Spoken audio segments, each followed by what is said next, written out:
When Sony's BAFTA award-winning Cambridge studio announced they were developing a title inspired by horror films, fans of the more grisly side of gaming held their breath in anticipation. With a name like Ghosthunter, it was quickly evident this was going to be a spooky title with a difference. A startling hybrid of action, horror and addictive gameplay, Ghosthunter is a potent mix of the macabre and the supernatural. Following the adventures of Lazarus Jones, a Detroit cop turned Spectre hunter, players are drawn into a supernatural universe full of evil spirits and deadly monsters. Creative director James Shepherd picks up the story. The kind of basic premise of Ghosthunter is that every man, creature, every living thing that is killed or dies before its kind of allotted time becomes a ghost. And they're stored in a thing called the Array, which is very simply it's a ghost prison. At the start of the game, all the ghosts are trapped in there. Lazarus is a cop, he's young, he's keen, and he unwittingly frees them all from this machine. And the creatures, they come from the machine and they go out to every kind of, they go back to their original haunting grounds. And it's Lazarus's job to go around each area and hunt, collect, capture all the kind of creatures and get them back in the Array. Ghosthunter's slick production values and movie-like visuals have become a talking point even amongst the most jaded gamers. Lead artist Jason Wilson. The filmic qualities of Ghosthunter, because we're such film fans, we wanted to get a lot of that in the game. And films and games are coming together almost as one. The special effects are very, very similar. We use the same tools as special effects people, so it's a natural evolution of games that they would become more filmic. And we're very interested in good stories and good characters. We want to get a lot of character into the game. Even a lot of the ghosts have a lot of good characters. And there's a lot of secrets and little twists and turns that the game takes in the storyline, so the story should keep you quite riveted along with the gameplay of the game. From the outset, the team realised it was imperative they created a tough but equally believable leading character. What we wanted to do with Lazarus Jones is make a character that's very different from the other kind of third-person action-adventure characters out there, who are kind of like, undefeatable, monosyllabic, very, very macho, never have doubts, never kind of get scared, really. And we decided to build a character that was really cool, but was very verbal, did get scared, did sometimes have doubts, did sometimes, want to leave his kind of big quest. And so, whereas the other characters are kind of a bit like, Arnold Schwarzenegger or, Clint Eastwood, they're better than we're ever going to be. We wanted to do a character that was a bit more like kind of Bruce Willis or Will Smith, who, at your very, very best you could be. With the visual bar set so high, lead programmer Julian Rex had to utilise all of the PlayStation 2's capabilities to ensure the gameplay equalled the film-quality graphics and compelling storyline. In Ghosthunter, the role between artists and programmers is much greater than it has been in previous projects, because ghosts, they're not just models, they're not just characters that you'd see in an ordinary game, they're very ethereal, and a lot of that takes a lot of special effects. So there's a great synergy between the programmers and the artists to create these creatures. The technology that we've got, it's kind of a multitasking AI system. Basically that means that the characters can do multiple things at the same time. They can run around, they can see things, they can fight, they can communicate with each other. And kind of like the structure of that is that there's this kind of shared knowledge. So if they're kind of working in packs, they can communicate with each other, and this kind of leads to a situation where you could be fighting a couple of guys and then not notice the fact that one of them has kind of snuck around the back and has outflanked you. Motion capture and inverse kinematics played a large part in creating Ghosthunter's realistic feel.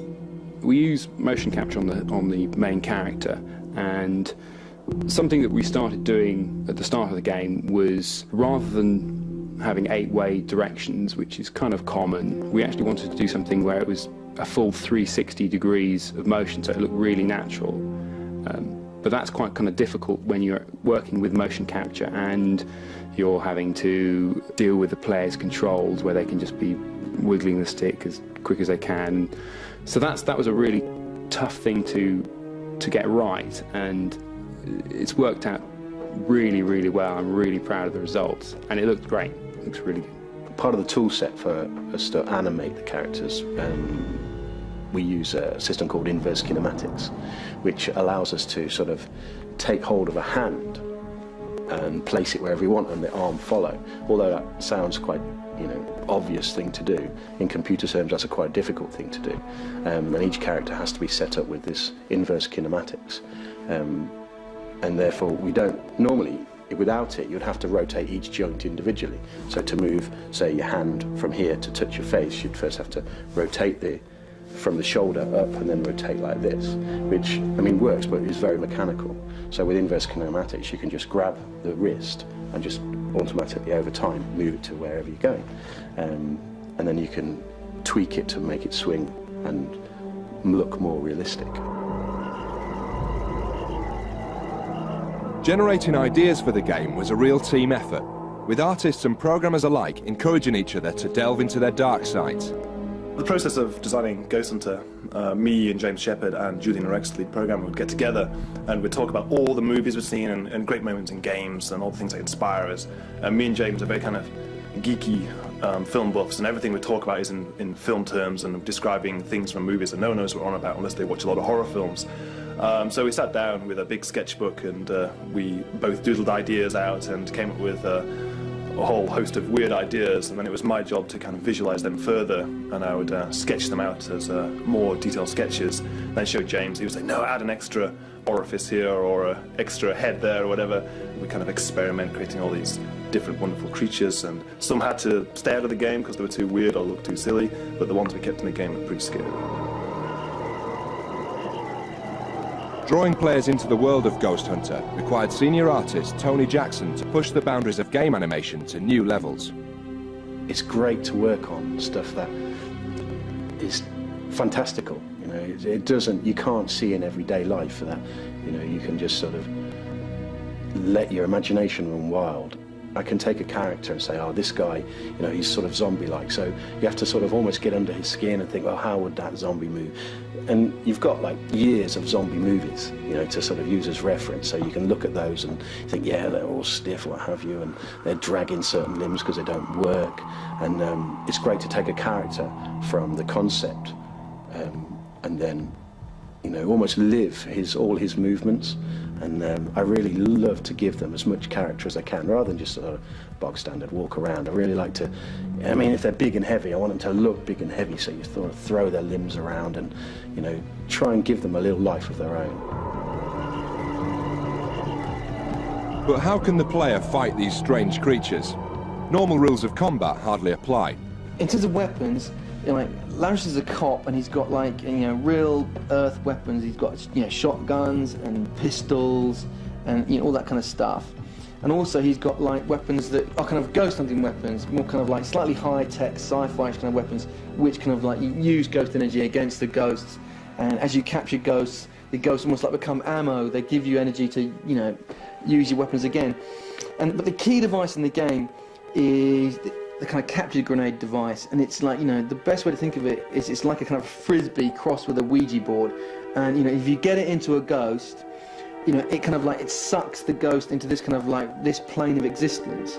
So you'll have a ghost that is really elusive and you can't really attack it with any of your weapons, and then you get the grenade into the ghost and it's brought into the plane of existence, and you can get your shotgun out and blast a massive hole out of it, and then weaken it and you capture it. And once the ghosts are really, really weakened, the grenade, that it will capture them and transport them back to the array.